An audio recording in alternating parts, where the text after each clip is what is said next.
જીવન જોવાને ચાલો, સર્વે સખી જીવન જોવાને ચાલો, જીવન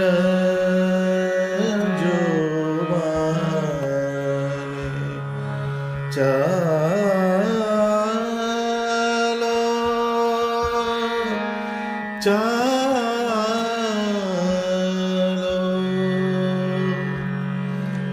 સર્વે સખી જીવન જોવાને ચાલો રે, શેરડીઓમાં આવેલા ટકંતો લાલો રે, સર્વે સખી જીવન જોવાને ચાલો રે,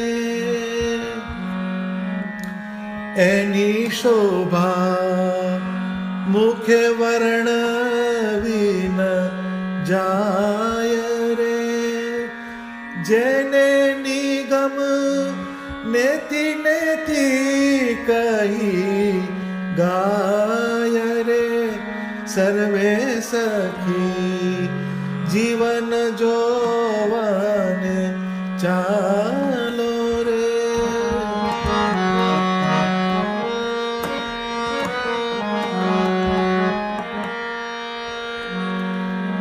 રોજે ગોળે રાજેશ્વર બિરાજે રે, રોજે ગોળે રાજેશ્વર બિરાજે રે, છબી જોઈ કોટિક કંદર્પ લાજે રે, મળ્યા આવે મહામુનિના વૃંદ રે, મળ્યા આવે મહામુનિના વૃંદ રે, તેમાં શોભે તારે વીટ્યો જેમ ચંદરે, સર્વે સખી જીવન જોવાને ચાલો રે,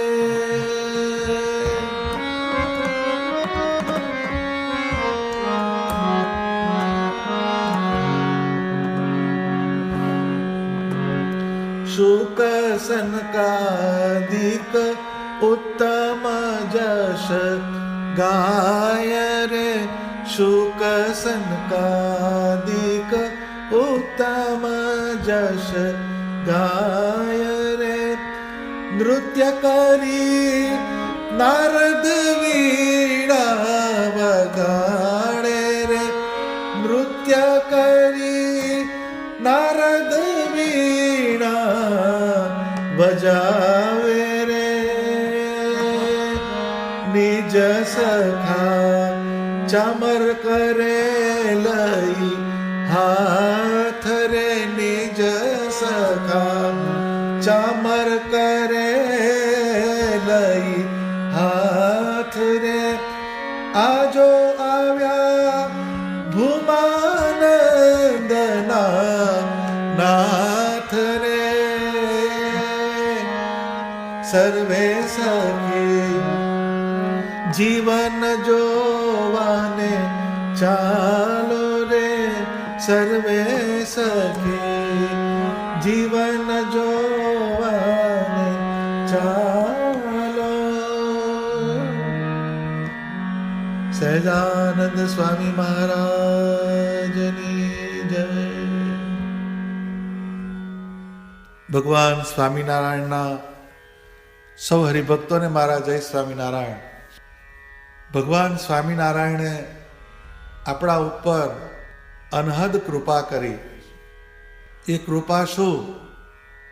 તો અનંત કોટી ચંદ્ર સૂર્યના પ્રકાશે યુક્ત એવું જે અક્ષરધામ, જે અનેક સમૃદ્ધિઓથી ભરેલું છે, જ્યાં અનંત મુક્તો જેમની ઉપાસના કરે છે, એવા સ્વામિનારાયણ ભગવાન એવા સુખમય દિવ્ય અક્ષરધામને મૂકીને આ પૃથ્વી ઉપર પધાર્યા, આ પૃથ્વી ઉપર અવતાર ધારણ કર્યો અને અનેકવિધ લીલાઓ કરી. સ્વામિનારાયણ ભગવાનની એક સહજ રુચિ હતી.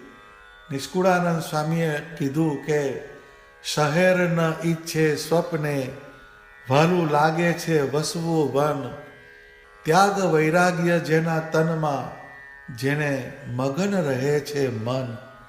એટલે જેમને સદા સત્વગુણ જ ગમતો, જેઓ કાયમ નિર્ગુણ અવસ્થામાં રહેતા, એવા સ્વામિનારાયણ ભગવાને રજોગુણ ધારણ કર્યો. કેમ? તો કે અનેક જીવને એમની મૂર્તિમાં આકર્ષણ થાય એટલે એમણે રજોગુણને ધારણ કર્યો હતો. પરંતુ એ રજોગુણ સ્વામિનારાયણ ભગવાનના સંબંધને પામે તો એ પણ નિર્ગુણ થઈ જતો અને અનેક જીવનું કલ્યાણનો એક કારણ બની જતો. તો સ્વામિનારાયણ ભગવાન આ પૃથ્વી ઉપર પ્રગટ થયા અને અનેક જીવને પોતાની મૂર્તિમાં આકર્ષણ થાય એટલા માટે એમણે જુદા જુદા ચરિત્રો કર્યા, જુદા જુદા શણગાર ધારણ કર્યા, જેને કારણે ભક્તોનું મન એમની મૂર્તિમાં સહજ ખેંચાઈ આવે. તો આ જે પદ છે એની અંદર ભગવાનની આવી જ કંઈક લીલા અને આવી જ કંઈક એમની શૃંગારમય મૂર્તિનું સવારીનું વર્ણન છે. સત્સંગમાં જેમણે રચેલ થાળ બહુ જ પ્રચલિત છે, જમો થાળ જીવન જવ વારી. એ સત્સંગ સિવાય પણ બીજા ભક્ત સમુદાયમાં જેમનો થાળ ગવાય છે એવા ભૂમાનંદ સ્વામીએ રચેલું આ પદ છે. નંદ સંતોની આ એક મોટી કૃપા છે કે શ્રીજી મહારાજની કોઈ મનમોહક લીલા હોય, આચરણ હોય, તેને તેઓ ધ્યાનપૂર્વક નિરખીને એનું વર્ણન કરતા, કીર્તનો લખતા, જેને કારણે એ લીલાને આજે 225 વર્ષના સમયગાળા પછી પણ આપણે મૂર્તિમાન અનુભવી શકીએ છીએ. આ પદમાં ભક્તિ, જ્ઞાન, વિજ્ઞાનનો સમન્વય છે. જીવનનો મોટા ભાગનો સમય રજોગુણમાં પસાર થતો હોય છે. એ રજોગુણને બેલેન્સ કરવો હોય તો શ્રીજી મહારાજના આવા કીર્તનોને બોલીએ, સાંભળીએ, એનું મનન કરીએ તો આપણો રજોગુણ કપાય છે. કારણ શ્રીજી મહારાજે રજોગુણ ધારણ કર્યો હોય એ બીજા જીવના કલ્યાણ માટે ધારણ કરેલો હોય છે. જીવને આકર્ષણ ક્યારે થાય? તો કંઈક સુંદર વસ્તુ હોય તો જ એને એમાં આકર્ષણ થાય. માટે શ્રીજી મહારાજ કિંમતી વસ્ત્રાલંકારો ધારણ કરતા, જુદી જુદી ચેષ્ટાઓ કરતા, જેના યોગથી અનેક જીવને એમની મૂર્તિનો સંબંધ થતો અને નિર્ગુણ ભાવને પામી જતા. સંપ્રદાયમાં ઘણા ભક્તજનોના કંઠે બોલાતું આ કીર્તન છે. ભગવાન સ્વામિનારાયણ કોઈ શહેરમાં નગર પ્રવેશ કરતા હોય એ દ્રશ્યનું વર્ણન આ કીર્તનમાં કરેલું છે. સ્વામિનારાયણ ભગવાન જ્યારે કોઈ નગરમાં પધારતા ત્યારે એમની સાથે સંતો, હરિભક્તોનો રસાલો રહેતો. છડી, છત્ર, ચામર, અબદાગરી આવા ઉપકરણોનો એમની શોભાયાત્રામાં સમાવેશ થતો. છડીદાર હોય તેના હાથમાં સોનાથી મઢેલી લાકડી રહેતી અને એ સ્વામિનારાયણ ભગવાનની છડી પોકારે. સોને કી છડી રૂપે કી મશાલ, જરિયાન જામા કાને કુંડળ માથે મુંગટ, રાજાધિરાજ પુરુષોત્તમ શ્રી સ્વામિનારાયણ ભગવાનને ઘણી ખમ્મા આવી વિવિધ પ્રકારની છડીઓ પોકારાતી, જેનાથી ખ્યાલ આવે કે સ્વામિનારાયણ ભગવાન પધારે છે. અને એ પધારે છે તે કોણ છે એનો પણ એમને ખ્યાલ આવી જતો. એક ચોકદાર હોય જે આગળ ચાલે અને બધાને સાવધાન કરતો જાય કે સ્વામિનારાયણ ભગવાનની સવારી આવે છે, સ્વામિનારાયણ ભગવાનની સવારી આવે છે. એટલે બધા ફૂલ ચોખા લઈને શ્રીજી મહારાજને વધાવવા માટે તૈયાર રહે. વળી કોઈક ચોકદાર શ્રીજી મહારાજની નજીક રહેતા, જે કોઈક ભાવિક ભક્ત ઝરૂખા બારીમાં દર્શન કરવા માટે આતુર થઈને રાહ જોતા હોય, તેમની તરફ શ્રીજી મહારાજને દ્રષ્ટિ કરવાનો સંકેત કરે અને બોલતા કે નજર રખો મહેરબાન, જેથી એ જીવ ઉપર શ્રીજી મહારાજની કરુણામય દ્રષ્ટિ પડે. કારણ શ્રીજી મહારાજ જ્યારે સવારીમાં પધારતા હોય તો એમનું ધ્યાન જુદી જુદી જગ્યાએ જતું હોય, તો એવી જગ્યાએ જ્યાં અગત્યની વાત હોય ત્યાં એ ચોકદાર સંકેત કરતા. વળી અબદાગરી, છત્ર, ચામર એ શ્રીજી મહારાજની આજુબાજુ શોભાના ઉપકરણો રહેતા. આવી કલ્યાણકારી સવારીના દર્શન કોઈને અંત સમયે થઈ જાય તો એનું રૂડું થઈ જાય. એ હેતુ આવી સવારીઓ પાછળ રહેતો. તો આ શ્રીજી મહારાજની શોભાયાત્રાના પ્રોટોકોલ એટલે રીત રસમની વાતને આપણે સમજ્યા. હવે આપણે કીર્તનને સમજવાનો પ્રયત્ન કરીએ. તો ભૂમાનંદ સ્વામી કહે છે, સર્વે સખી જીવન જોવાને ચાલો રે. આમાં 3 શબ્દોનો સમાવેશ થાય છે. એક તો સર્વે સખી, 2 જીવન અને 3 જોવાને ચાલો રે. તો હાલના સંદર્ભમાં શ્રીજી મહારાજની સ્વારી કંઈ શક્ય નથી, પરંતુ નંદ સંતોના જે કીર્તનો છે, ભક્ત ચિંતામણી જેવા મૂળ ગ્રંથોમાં જે શ્રીજી મહારાજની સ્વારીના વર્ણન છે, તેનો આધાર જરૂર લઈ શકાય. તો અહીં સર્વે સખી એવો શબ્દ પ્રયોગ થયો છે. તો આપણું શરીર છે, તેમાં આપણી ઇન્દ્રિયો છે, મન છે, બુદ્ધિ છે, આ સખીના ઠેકાણે છે. તો આંખથી જે તે સ્વારી હોય તેના વર્ણનને વાંચવા અને સત્સંગમાં શ્રીજી મહારાજની સ્વારીના જુદા જુદા ચિત્રો થયેલા છે તેના આંખથી દર્શન કરવા, કાનથી એના વર્ણનને સાંભળવું, મનથી એ સ્વારીનું મનન કરવું અને બુદ્ધિમાં નિશ્ચય કરવો કે આ સ્વારીમાં જે શ્રીજી મહારાજની મૂર્તિનું વર્ણન છે અને એમની સાથે સંત હરિભક્તોનું વર્ણન છે, એનું ધ્યાન કરવાથી જીવમાં શાંતિ થાય છે, જીવ શુદ્ધ બને છે. તો સર્વે સખી એનો આ સંદર્ભ છે.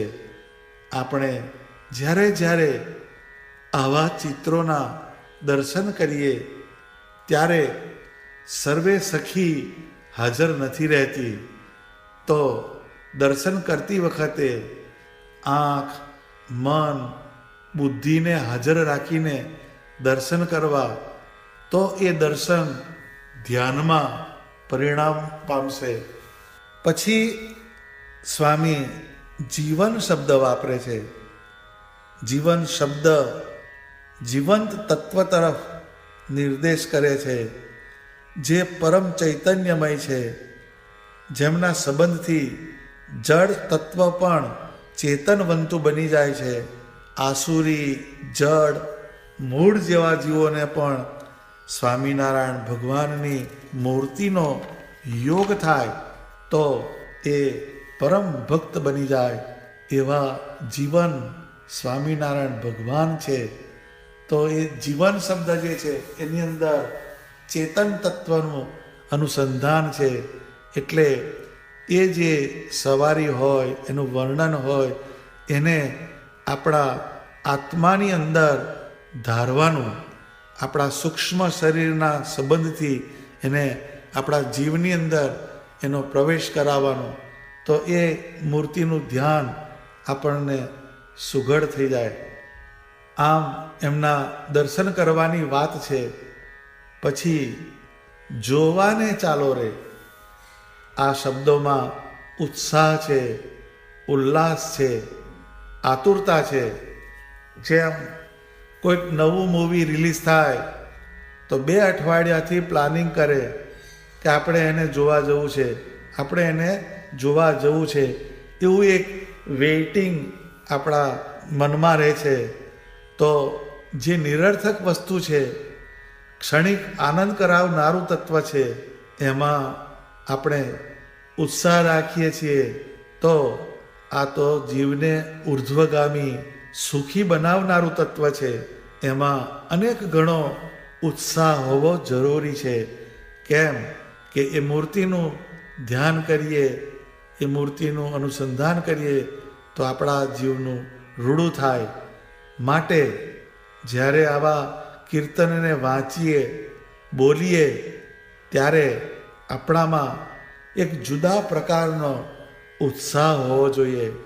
એના માટેની આતુરતા હોવી જોઈએ, એની પ્રાથમિકતા હોવી જોઈએ. આટલી વાતનો નિર્દેશ જોવાને ચાલો રે આ શબ્દમાંથી મળે છે. માટે સર્વે સખી જીવન જોવાને ચાલો રે, આ પંક્તિનો આવો ગહન લક્ષ્યાર્થ છે. એનું લક્ષ્ય ક્યાં છે એ આપણને આવી રીતના સમજીએ તો જ ખ્યાલ આવે. આ કીર્તનની પહેલી પંક્તિ ભગવાન સ્વામિનારાયણના સલીલ ધ્યાનની પૂર્વ ભૂમિકાને સમજાવે છે. નંદ સંતો બહુ જ વિજ્ઞાની હતા. એમણે જે કીર્તનોની રચના કરી એમાં ઊંડા મર્મ સમાયેલા છે, જેને આપણે ખોલીએ તો જ આપણને એની ઊંચાઈનો ખ્યાલ આવે, એના ઊંડાણનો ખ્યાલ આવે. પરંતુ માત્ર ને માત્ર એને વાંચી જઈએ, બોલી જઈએ, એનાથી એનો જે અંદર પ્રભાવ પડવો જોઈએ એ પડતો નથી. કારણ કે એનું જે રહસ્ય છે એ સમજાયું નથી. તો સર્વે સખી જીવન જોવાને ચાલો રે, શેરડીઓમાં આવે લટકંતો લાલો રે. હવે જે નગરની શેરીઓ હોય એમાં સ્વામિનારાયણ ભગવાન જે પ્રવેશ કરે ત્યારે એમાં લટકંતો લાલો એવો શબ્દ વાપર્યો સ્વામીએ. લટકંતો એટલે લટકું કરે ભગવાન. લટકું એટલે હાથથી જુદા જુદા હાવભાવ કરે. તો એ જે ભગવાનના જુદા જુદા હાથની જે મુદ્રાઓ હોય, એમના હાવભાવ હોય, એમના મુખારબિંદ ઉપરથી જે જુદા જુદા એક્સપ્રેશન્સ આવતા હોય, જે જુદી જુદી અભિવ્યક્તિઓ આવતી હોય, એને કોઈ ધારીને દર્શન કરે તો એ જીવ ભગવાનની મૂર્તિમાં સ્થિર થઈ જાય. તો સ્વામિનારાયણ ભગવાન એમનું લટકું પણ જો કોઈને યાદ રહી જાય તો એ ભગવાનના ધામની પ્રાપ્તિ કરાવનારું બને. તે શેરડીઓમાં આવે લટકંતો લાલો રે, એટલે એમના જે હાવભાવ હતા એ જીવને આકર્ષવા માટે અને એને આકર્ષીને એમની મૂર્તિમાં સ્થિર કરવા માટે એનો હેતુ હતો. જેમ સામાન્ય માણસ હાથથી ચેનચાળા કરતો હોય એવો સંદર્ભ આ લટકામાં નથી, પરંતુ સ્વામિનારાયણ ભગવાનનું જે લટકું જે હોય એ પણ આપણા જીવને આનંદ કરાવનારું, આપણા જીવને સુખ આપનારું છે. તો ભગવાન સ્વામિનારાયણ કોઈક શેરીમાંથી વિચરતા હોય, આવતા હોય, ઘોડા ઉપર બિરાજમાન છે અને હાથના જુદા જુદા હાવભાવ કરતા હોય, કોઈને આશીર્વાદ આપતા હોય, કોઈને જુદી જુદી રીતે કલ્યાણની વાત એમાંથી વ્યક્ત કરતા હોય, એવી એક ભાવદશા આપણને આ પંક્તિમાંથી મળે છે. એની શોભા મુખે વર્ણવી ન જાય રે, એટલે સ્વામિનારાયણ ભગવાન જ્યારે આવી સ્વારીમાં બિરાજમાન થઈને વિચરતા હોય તો એ વખતે એની જે શોભા હોય એ આ માઇક મુખથી વર્ણન કરી શકાય એવી નથી, એમ સ્વામી કહે છે. તો એ જે શોભા જે છે એ કેવી હશે એનો આપણને આમાંથી એક સ્પષ્ટ નિર્દેશ મળે છે. તો જેને નિગમ નેતિ નેતિ કહી ગાય રે, અહીંયા ભગવાનનું જ્ઞાન અને વિજ્ઞાન આવ્યું. તો સ્વામિનારાયણ ભગવાન જે છે એ સ્વારીમાં બિરાજમાન થાય છે તો એ કંઈ સામાન્ય રાજા મહારાજાની સવારી નથી. જેમ રાજા મહારાજાની પણ સવારીઓ નીકળતી, પરંતુ એ જે રાજા મહારાજાની સવારીઓ હોય એને કોઈ જુએ તો એના મનને રંજન થાય, પરંતુ એના જીવનું કલ્યાણ ના થાય. કેમ કે એ માઇક છે. જ્યારે આ જે સવારી જે થાય છે, જેની સવારી નીકળી છે, એ જે સ્વામિનારાયણ ભગવાન જે છે એ પુરુષોત્તમ નારાયણ છે.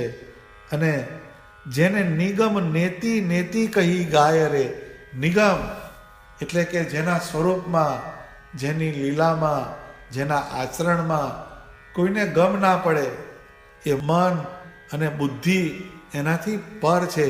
આ માઇક બુદ્ધિએ કરીને માપી શકાય એવું ભગવાનનું આચરણ નથી, એવી ભગવાનની લીલા નથી. એવા ભગવાનના જે લટકા જે છે કે જે જીવને આકર્ષવા માટે છે એ માઇક નથી, એ એની અંદર કોઈને ગમ ના પડે એવું આ ભગવાનનું આચરણ છે. અને નેતિ નેતિ કહી ગાય રે, ને શાસ્ત્રોમાં ન ઇતિ એટલે કે જેનો કોઈ અંત નથી, જેનો કોઈ છેડો નથી, એવું ભગવાનનું સામર્થ્ય છે, એવું ભગવાનનો મહિમા છે. તો એવું જે તત્વ એ આ પૃથ્વી ઉપર પધાર્યું અને અનંત જીવના કલ્યાણને માટે એ સ્વામિનારાયણ ભગવાન આવી એક લીલા કરે છે. તો આ જે પદ, એની જે પંક્તિઓ છે એ દરેક પંક્તિઓમાં સ્વામિનારાયણ ભગવાનની મૂર્તિ, સ્વામિનારાયણ ભગવાનની સવારી, સ્વામિનારાયણ ભગવાનની જુદી જુદી પ્રાકૃતિક લીલાઓ એનું અંદર સૂક્ષ્મ રીતે સ્વામીએ વર્ણન કર્યું છે. તો એ બધી વસ્તુને, એના તત્વને સમજીને જો આપણે એને મનમાં ધારીએ તો એ આપણી માનસી પૂજાની અંદર આપણી વૃત્તિઓને સ્થિર કરે. જ્યારે આપણે ભગવાનની માનસી કરતા હોઈએ, ધ્યાન કરતા હોઈએ, તો સ્વામિનારાયણ ભગવાન એક મોટા નગરમાંથી પસાર થાય છે. ભગવાન ઘોડા ઉપર વિરાજમાન છે, એમની ચારે તરફ ભક્તોનો સમુદાય છે, કોઈ જગ્યાએ ધૂન થાય છે, કીર્તન થાય છે. એવો એક માહોલ એ આપણી આંખો સમક્ષ સર્જાય અને આપણે એને જોઈએ છીએ. એ જોતા જોતા જોતા જોતા જોતા જોતા આપણા ચિત્તની વૃત્તિઓને એમાં સ્થિર કરવાની અને એ સ્થિર કરીને એ સવારીના સેન્ટરમાં સ્વામિનારાયણ ભગવાન છે એને આપણે ફોકસ કરવાના, એના ઉપર આપણું ધ્યાન કેન્દ્રિત કરવાનું. તો એવું કરવાથી આપણા મનની અંદર જે બધા આંદોલન ચાલતા હોય એ ધીરે ધીરે ધીરે સ્થિર થવા માંડે. અને મન સ્થિર થાય પછી એ જે રજોગુણમય જે વર્ણન છે સવારીનું, એ રજોગુણને સત્વગુણ તરફ લઈ જાય, એ સ્થિરતા તરફ લઈ જાય. અને જ્યારે સત્વગુણમાં મન આવે પછી એ સ્વામિનારાયણ ભગવાનની મૂર્તિની અંદર મન જોડાય તો પછી એ નિર્ગુણ અવસ્થાને પામી જાય. તો આવી એક સૂક્ષ્મ ધ્યાનના પ્રકારની એક વાત આ પદની અંદર સમાયેલી છે.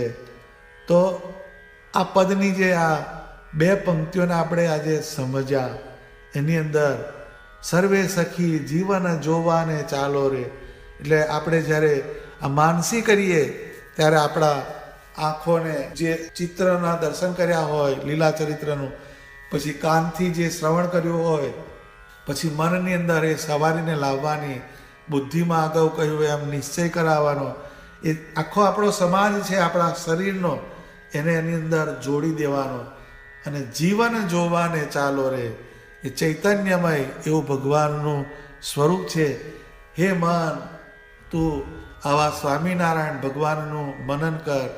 હે બુદ્ધિ, તું સ્વામિનારાયણ ભગવાન ચૈતન્યમય છે, સુખરૂપ છે અને દુઃખને હરનારા છે, અક્ષરધામના અધિપતિ છે, એવા નિશ્ચય કર.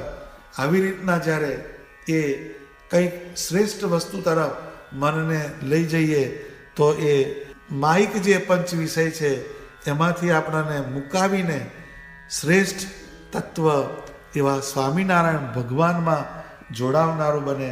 અને એ આપણને ભગવાનના ધ્યાનમાં મદદરૂપ થાય, માનસીમાં મદદરૂપ થાય. માટે આ પદને ધ્યાન અને માનસીની અંદર મદદરૂપ થાય એવું પદ છે, એવું સમજીને આ પદને સમજવાનું. અને આ પદના જે જુદા જુદા આસ્પેક્ટ છે એને આપણે મનની અંદર, બુદ્ધિની અંદર ફિટ કરવાના. એ જો આપણે કર્યું હોય તો આપણને સ્વામિનારાયણ ભગવાનની મૂર્તિનું ધ્યાન કરવાનું અને સ્વામિનારાયણ ભગવાનની માનસી પૂજા કરવાની, આ બે વાતની અંદર એ મદદરૂપ થાય એવું આ પદ છે. તો એની અંદર ઘણા બધા વિષયોનો સમાવેશ સ્વામીએ કરેલો છે. સહજાનંદ સ્વામી મહારાજની જય.